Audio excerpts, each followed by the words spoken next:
As a junior at Richardson High School, I got the opportunity to experience something that not every student gets to experience. I had the opportunity to do clinical rotations at Richardson Methodist Medical Center. Now, throughout my clinical rotations, I had the opportunity to go into the mental health department and shadow psychiatrists. When I walked in, I expected everyone to be jumping from wall to wall like they show in movies, but really I got people walking, like patients and nurses just walking around like any other department.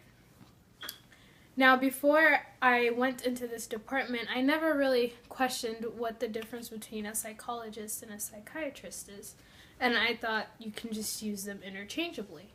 Well, when the psychiatrists weren't using them interchangeably, I Googled it.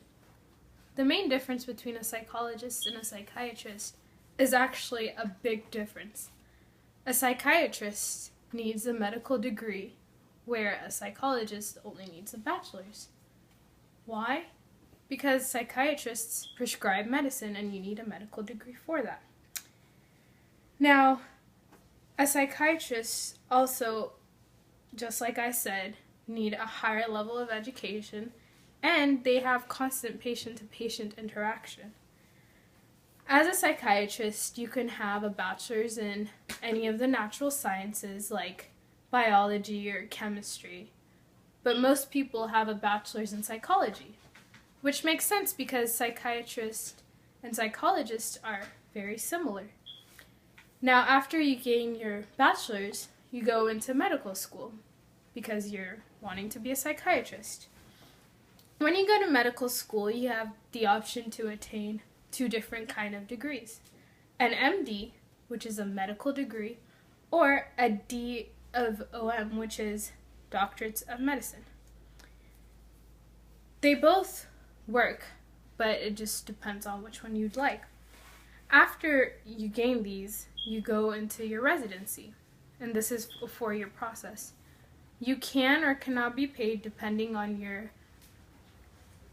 options, but also this helps you see what it's like to work in the environment that a psychiatrist works in. You need a license as well. You need to pass the United States medical license, which is provided by the American Board of Psychiatry and Neurology, which it can depend on if you want to specialize in a certain thing or if you don't. The salary of a psychiatrist is really good. The lower 10% earn $61,000, which is not that bad, and the median is $186,700, which is a good amount of money. Now, the education that you have to be a psychiatrist can tie into knowing and diagnosing somebody. In order to diagnose somebody, you need to have one-on-one conversation with them, and not everyone can do this, not a psychologist. You need to have a medical degree to diagnose and treat them. The working area of a psychiatrist can be anywhere from juvenile detention centers and prisons to a private practice or a hospital. It just depends on the person. Usually these areas are quiet because, again, you're dealing with patients that are not stable, and loud noises does not really sit well. Depending on what kind of person you are as a psychiatrist, you can use art, you can use music to determine what's wrong with the person. This is why interaction is very common. The only way a psychiatrist can diagnose somebody is by sitting down and having one-on-one conversation or creating an activity for them to do, which is unique and not like any other department in the medical field. Now, since you are hearing their stories, their backgrounds as a psychiatrist, this can cause you to get emotionally attached, which is understandable because, again, we are all humans.